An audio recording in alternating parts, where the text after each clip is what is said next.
Hello everyone, আসসালামু আলাইকুম। আজকে কিন্তু আমি চলে আসছি মিরপুর চিড়িয়াখানা, যেটা কিন্তু বাংলাদেশে জাতীয় চিড়িয়াখানা নামে পরিচিত।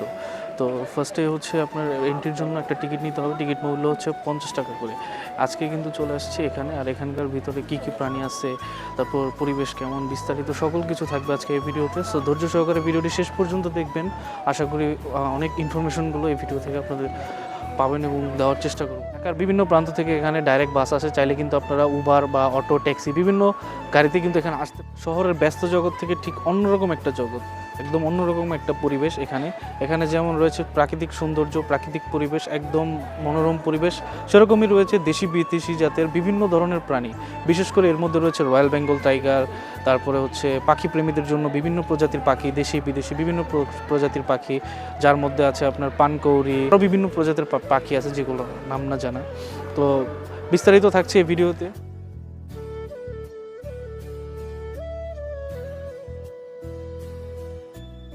পাচ্ছেন আমার সামনে কিন্তু আজকে হিউজ পরিমাণ ক্রাউড। আসলে ছুটির দিন থাকাতে চিড়িয়াখানায় কিন্তু হিউজ পরিমাণ ক্রাউড। আর এখানে কিন্তু সামনে কিন্তু আপনারা দেখতে পাচ্ছেন এই যে এটা হচ্ছে বানরের খাঁচা। তো আমি একদম সামনে গিয়ে আপনাদের সাথে শেয়ার করবো এখানে কী কী আছে এবং বিস্তারিত সকল কিছু আজকে ভিডিওতে তুলে ধরবো।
তো গাইস, এখন আমরা হচ্ছে বাঘের খাঁচা থেকে চলে আসলাম, এখন যাব হচ্ছে উট পাখির খাঁচায়।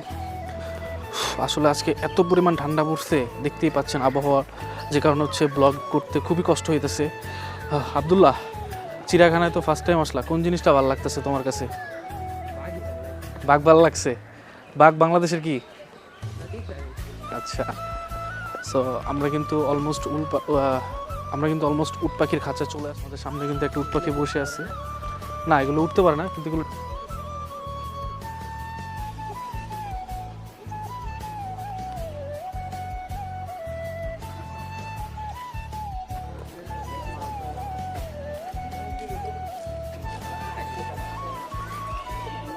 মেবি এটার নাম বোদর।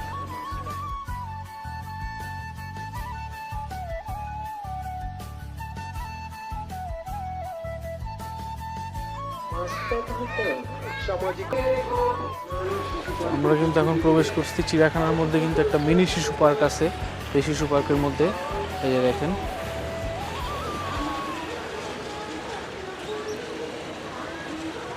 এখানে ছোটোখাটো রাইডস আছে, লাইক এই সাইডে ট্রেন আছে। এখানে কিন্তু আবার যে ঘোড়ার যে চক্করের ব্যবস্থাটা এটা আছে, সামনে স্লাইডস আছে। এখানে কিন্তু আপনার ফুড কর্নার আছে, চাইলে এখানে খাওয়া দাওয়া করতে পারেন। এই যে এখানে কিন্তু আবার দোলনার সিস্টেম আছে, চাইলে দোলনাতে উঠতে পারে। এটা মেনলি হচ্ছে বাচ্চাদের জন্য বেশি ফেমাস। ওই যে দেখতে পাচ্ছেন, ওই যে এখানে স্লাইডস আছে, এই যে এরকম।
বর্তমানে কিন্তু চিড়িয়াখানায় 192 প্রজাতির 4972টি প্রাণী রয়েছে চিড়িয়াখানায়। আর এটা কিন্তু বিশাল এরিয়া জুড়ে এই চিড়িয়াখানাটি। এটা কিন্তু হচ্ছে খুবই চমৎকার একটা পরিবেশ, একদম দেখতেই পাচ্ছেন মনোরম পরিবেশ, নিরিবিলি পরিবেশ। তো আপনারা যারা চাচ্ছেন যে ফ্যামিলি সহকারে আসবেন তারা কিন্তু চাইলে সারাদিন এখানে স্টে করতে পারেন। এখানে কিন্তু বিভিন্ন ফুড কর্নার আছে, চাইলে কিন্তু আপনারা খাওয়া দাওয়া করতে পারেন। সকালের নাস্তা থেকে শুরু করে দুপুরের লাঞ্চ এভরিথিং সব কিছু এখানে পাওয়া যায়, এগুলো কিন্তু খাওয়া দাওয়া করতে পারেন। এবং এখানে কিন্তু আমি দেখলাম আপনার মসজিদ আছে, নামাজের সুব্যবস্থা আছে, সব কিছুর ব্যবস্থা এখানে আছে। তো মানে আপনারা সারাদিন এখানে স্টে করতে পারবেন, এমন একটা সুন্দর একটা পরিবেশ।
I be goofing all day.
তো ভিউয়ার্স, আজকের ভিডিওটা ছিল এই পর্যন্তই। ভিডিওটি ভালো লাগলে অবশ্যই আমার চ্যানেলটি সাবস্ক্রাইব করবেন এবং ফেসবুক পেজটিতে একটা ফলো করে দেবেন এবং ভিডিওটি শেয়ার করে দিবেন।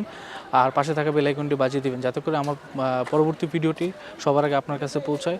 তো আজকের মতো এখানেই বিদায় নিচ্ছি, দেখা হবে নতুন আর কোনো একটি ভিডিওতে। সে পর্যন্ত সবাই ভালো থাকবেন, সুস্থ থাকবেন। আল্লাহ হাফেজ।